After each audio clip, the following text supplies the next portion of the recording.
Hi, my name's Lindy Cowling and welcome to this channel. My website is www.lindycowling.co.uk, email info@lindycowling.co.uk, and just going to take advantage of the surroundings because it's so beautiful and it's a beautiful day today. So all these little things that we take for granted, I'm just filming on the camera here.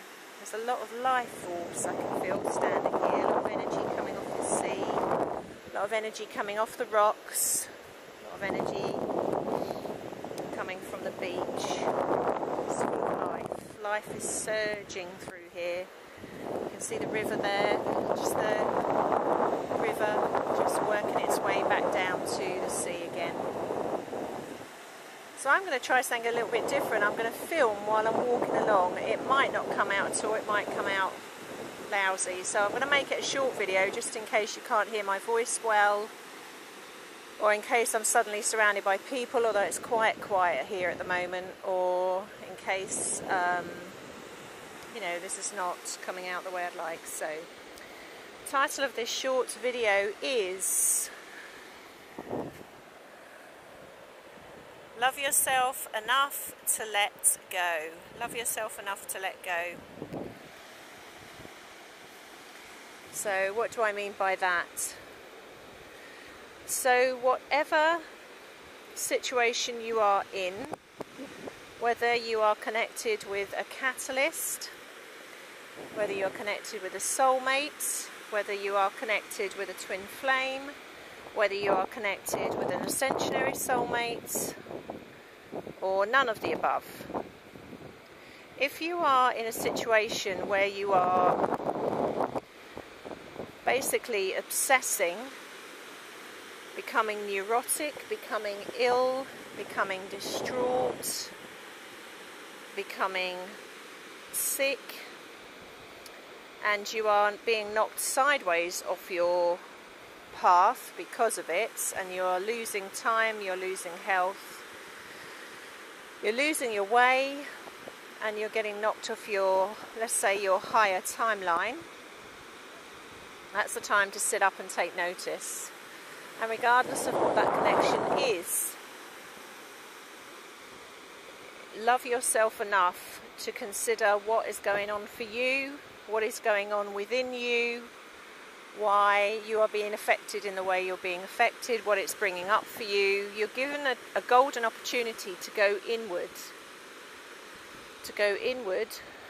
to yourself, to your soul, to find out who you are, to come into balance within you, and to focus on what's coming up for you and what's coming up in your life.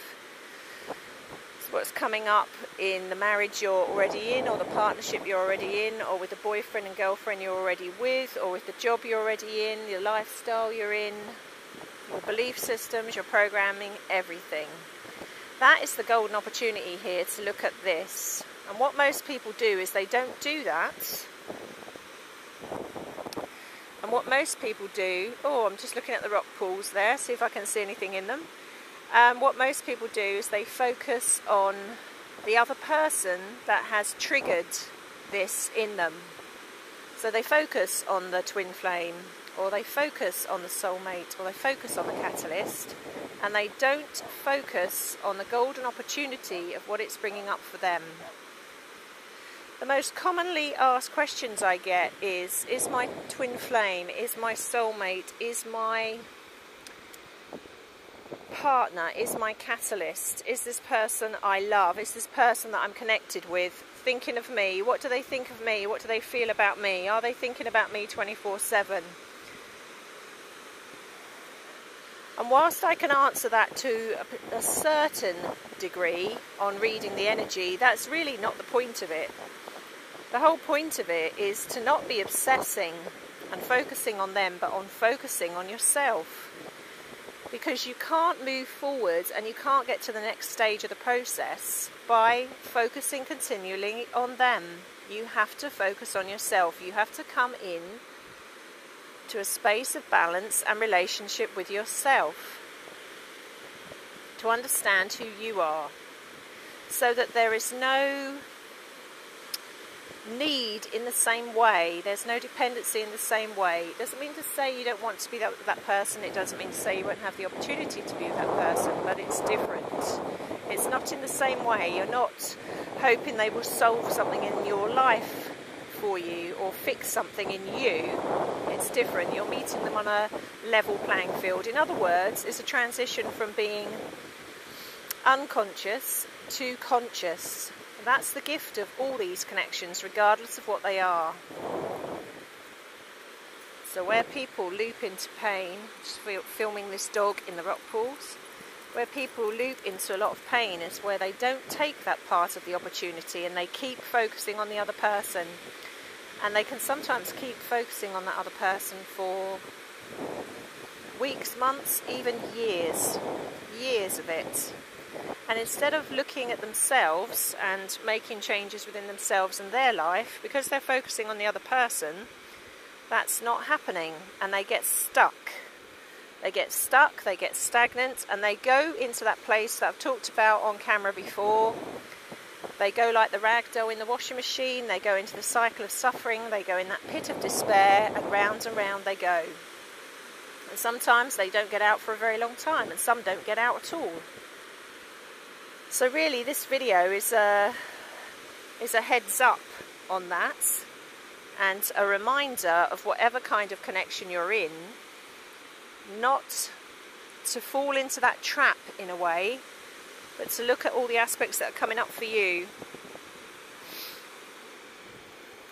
I'm just going to walk along here a little bit. I don't want to make you dizzy, and I'm not sure if you can hear me with that sea roaring along and that sea breeze anyway.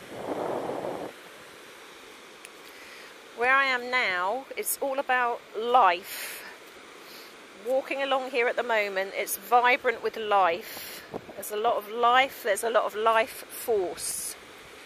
So when you are going through that bit that I just said about, where you are caught up in that loop that I've said about, that's the opposite to life and living. That's a stagnation.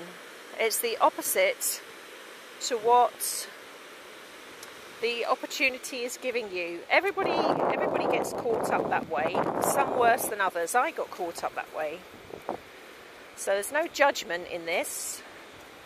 It's just a gentle reminder and the heads up that this is often about also your own self-worth and your own belief in yourself and your own understanding of who you are, and looking at the bigger picture and the bigger parts of the process.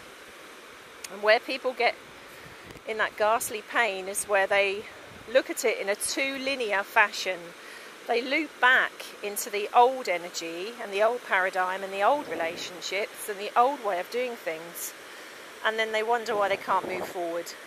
Again, no judgment in that. I've been there, I did that, I went through that, I went to hell and back, which is why I'm so passionate about it.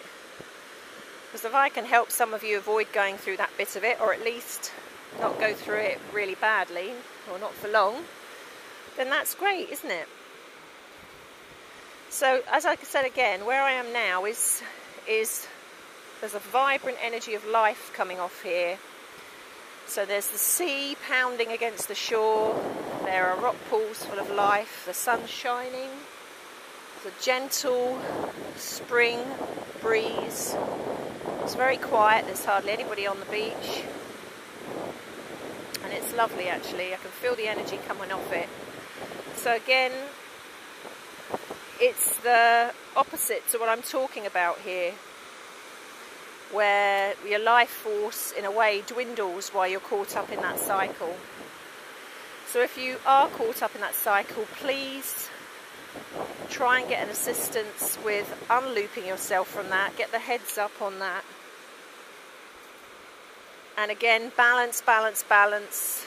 Try and balance. Your priority there is balance, balance, balance, balance. Coming into balance, looking after yourself, learning who you are, coming into fruition in yourself, coming into relationship with yourself, your well-being, your self-worth, regardless of the connection on the other end of that loop or that seesaw. Short but sweet. On that note, I'm going to love you and leave you because I'm going to enjoy this beach a little bit longer. Thanks for watching, thanks for listening, and I hope it helps. Bye!